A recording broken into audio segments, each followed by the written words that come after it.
എല്ലാവരും ഒന്ന് മാറണേ. നമ്മുടെ TP സുൽഫത്ത് ചേച്ചിക്ക് എന്തോ കാര്യമായിട്ട് പറയാനുണ്ട്. പറഞ്ഞാട്ടെ. എല്ലാവർക്കും നമസ്കാരം. ഒരുപാട് ആളുകൾ ഒരുപാട് ചോദ്യങ്ങൾ ചോദിക്കാറുണ്ട്. അപ്പോൾ അതിനൊക്കെ അവരോട് അപ്പോഴേക്കപ്പോഴേ മറുപടി കൊടുക്കാൻ എന്നെക്കൊണ്ട് കഴിയാറില്ല. അപ്പോൾ എന്തായാലും എന്നെക്കൊണ്ട് കഴിയുന്ന രീതിയിൽ ഇന്ന് ഞാൻ കുറച്ച് കാര്യങ്ങൾ പറയാം. ആദ്യം തന്നെ നമുക്ക് ബാബരി മസ്ജിദിനെ കുറിച്ചും രാമക്ഷേത്രത്തെക്കുറിച്ചും പറയാം. ഇപ്പോൾ ഈ കുത്തിത്തിരിപ്പന്മാരൊക്കെ പറയുന്നത് ബാബരി മസ്ജിദ് പൊളിച്ച് പള്ളിപ്പറമ്പിൽ ക്ഷേത്രം നിർമ്മിച്ചു എന്നാണ് പറയുന്നത്. അത് ശരി, ബാബരി മസ്ജിദിനെ കുറിച്ചാണ് ചേച്ചി ആദ്യം തന്നെ പറഞ്ഞു വെച്ചത് അല്ലേ? ഏത് 1520 നിർമ്മിക്കപ്പെടുകയും മുസ്ലിമീങ്ങൾ ആരാധനകൾ നിർവഹിക്കുകയും ചെയ്തിരുന്ന നമ്മുടെ പള്ളിയില്ലേ ബാബരി മസ്ജിദ്, അതിനെക്കുറിച്ചാണ് ചേച്ചി പറഞ്ഞു വരുന്നത്. അതായത് 3.5 നൂറ്റാണ്ടോളം അതിൻ്റെ സംസ്ഥാപനവുമായി ബന്ധപ്പെട്ട് ഒരു തർക്കങ്ങളും ഉയർന്നു വരാത്ത ഫൈസാബാദിലെ അയോധ്യയിലെ നമ്മുടെ സുന്ദരമായ ബാബരി മസ്ജിദാണ് സുൽഫത്ത് ചേച്ചിയുടെ സബ്ജക്റ്റ്. അതായത് 4 നൂറ്റാണ്ടും 64 വർഷവും ഈ രാജ്യത്തിൻ്റെ മതേതരത്വം വിളിച്ചോതി ഈ രാജ്യത്തിൻ്റെ അഭിമാനമായി നിലനിന്നിരുന്ന ബാബരി മസ്ജിദിൻ്റെ താഴികക്കുടങ്ങൾ തകർക്കപ്പെട്ടപ്പോൾ അതിനെതിരെ പ്രതിഷേധിച്ചുകൊണ്ട് ജാതി മത വ്യത്യാസമന്യേ മനുഷ്യത്വം മരവിക്കാത്ത മുഴുവൻ മനുഷ്യരും മുന്നോട്ട് വന്നപ്പോൾ ആ മനുഷ്യരെല്ലാവരും സുൽഫത്ത് ചേച്ചിയുടെ ഭാഷയിൽ കുത്തിത്തിരിപ്പുണ്ടാക്കുന്നവർ എങ്ങനെ ഇരിക്കുന്നു? എന്നിട്ട് കേൾക്കട്ടെ ബാക്കി. ഈ ഭാരതത്തിൽ എന്ന് പറഞ്ഞു കഴിഞ്ഞാൽ ഹിന്ദു വിശ്വാസികളായിരുന്നല്ലോ കൂടുതൽ. അപ്പോൾ ഇവർ എത്രയോ ഭൂമികൾ നമുക്ക് മുസ്ലിങ്ങൾക്ക് പള്ളികൾക്കും വീടുകൾക്കും ഒക്കെ വേണ്ടി വിട്ടു തന്നിട്ടുണ്ട്. പക്ഷേ ഇതൊക്കെ വിട്ടുകൊടുക്കുന്നതിൻ്റെ പുറത്ത് ഇവരെ പ്രധാനപ്പെട്ട ഭൂമികളും പ്രധാനപ്പെട്ട ക്ഷേത്രങ്ങളൊക്കെ നമ്മൾ സ്വന്താക്കുക എന്ന് പറഞ്ഞാൽ അവർക്ക് സൈക്കിളില്ല.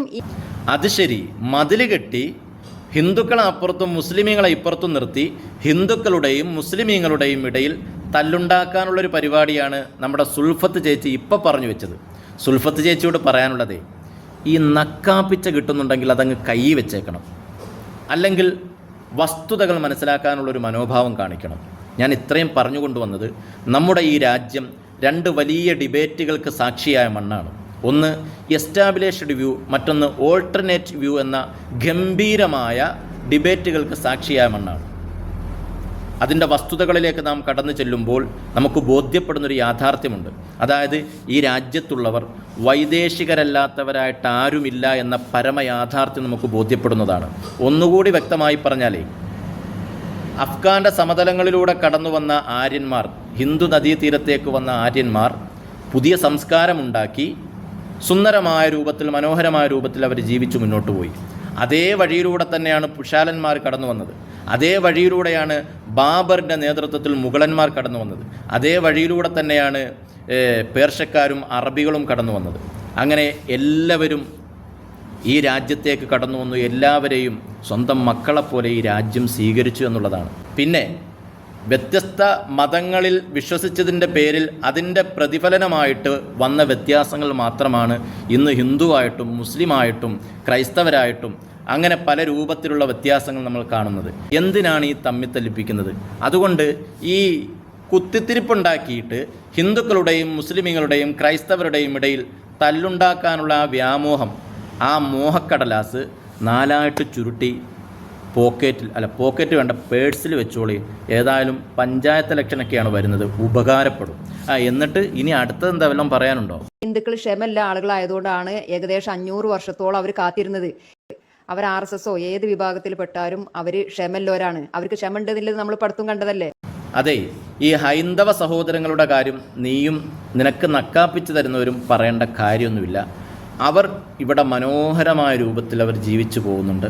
സ്നേഹത്തിലും സന്തോഷത്തിലും സ്നേഹം തന്നും പുഞ്ചിരി സമ്മാനിച്ചും വളരെ മനോഹരമായ രൂപത്തിൽ ഹൈന്ദവ സഹോദരങ്ങൾ ഇവിടെ വളരെ സുന്ദരമായ രൂപത്തിൽ ഐക്യത്തോടുകൂടെ തന്നെയാണ് ജീവിച്ചു പോകുന്നത്. ഇപ്പോൾ ഞാൻ എന്റെ കരൾ ഒരാൾക്ക് കൊടുക്കുവാണ്. ചാലക്കുടിയിലുള്ള ഒരാൾക്കാണ്, യാതൊരു പരിചയവും ഇല്ല. അപ്പൊ എന്തായാലും 10 ദിവസത്തിനുള്ളിൽ സർജറി ഉണ്ടാവും. എന്റെ കരളിന്റെ ഒരു ഭാഗം 60% ഞാൻ ഒരു പരിചയമില്ലാത്തൊരു വ്യക്തിക്ക് കൊടുക്കുവാണ്. അതുകൊണ്ട് അവരുടെ കാര്യം പറയാൻ നീയോ നിനക്ക് നക്കാപ്പിച്ചു തരുന്നവരോ മുന്നോട്ട് വരേണ്ടതില്ല എന്ന് പറഞ്ഞുകൊണ്ട് ഞാൻ ഒരൊറ്റ കാര്യം കൂടി പറയുകയാണ്. ഇവർക്ക് വലിയ ക്ഷമയുള്ളവരാണ്. ഈ ക്ഷമയുടെ പ്രതിഫലനം നമുക്കൊന്ന് കാണണ്ടേ? ഒന്ന് കണ്ടു നോക്ക്.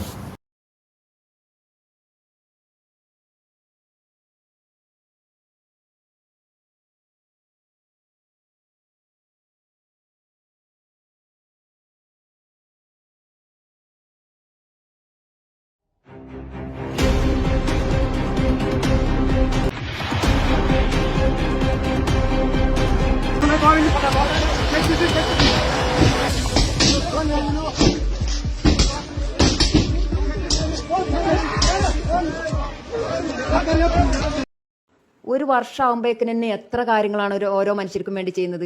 ഇപ്പം ദേ വന്നിട്ട് 9 വർഷം കഴിഞ്ഞുള്ളൂ. അപ്പോഴേക്കും തന്നെ നിങ്ങൾ ആലോചിച്ച് നോക്ക്, നമ്മുടെ ഭാരതം ലോകത്തിൽ അറിയപ്പെടുന്ന രാജ്യങ്ങളിൽ ഒന്നായി മാറി. ഈ ലോകത്ത് ഒന്നാം സ്ഥാനത്തേക്ക് എത്താൻ അധിക സമയം വേണ്ടി വരില്ല. ആ പറഞ്ഞത് വളരെ കൃത്യമാണ്.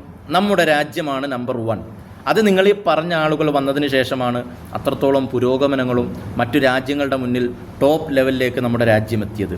പക്ഷേ എൻ്റെ ഒരു സംശയം എന്താണെന്നറിയോ? അതിന് കാരണം ഇതാണോ അതല്ല ഇതാണോ?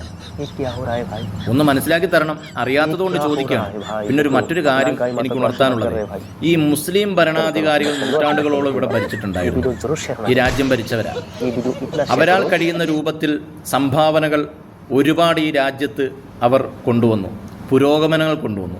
ഇന്നും അതിൻ്റെ ബാക്കി പത്രമായിട്ടും മറ്റു ശേഷിപ്പുകളായിട്ടും ഇന്നും ഈ രാജ്യത്തിൻ്റെ അഭിമാനം വിളിച്ചോതുന്ന രൂപത്തിൽ ഒരുപാട് സ്തംഭങ്ങളും സ്തൂപങ്ങളും സ്മാരകങ്ങളും ഇന്ന് നമുക്ക് ഈ രാജ്യത്ത് കാണാൻ കഴിയും. അത് ഓരോന്നോരോന്നായിട്ട് എടുത്തു മാറ്റിക്കഴിഞ്ഞാൽ പിന്നെ ഈ രാജ്യത്ത് എന്തെങ്കിലും ഉണ്ടാവുമോ? പിന്നെ എന്തും ഞാനത് പറയുന്നില്ല. ചേട്ടാ ഇങ്ങ് വന്നേ, ഒന്ന് ചോദിച്ചേ. എന്തുണ്ടേ ഉള്ളത്? എന്തുണ്ടെങ്കിൽ അടുത്തുള്ളത്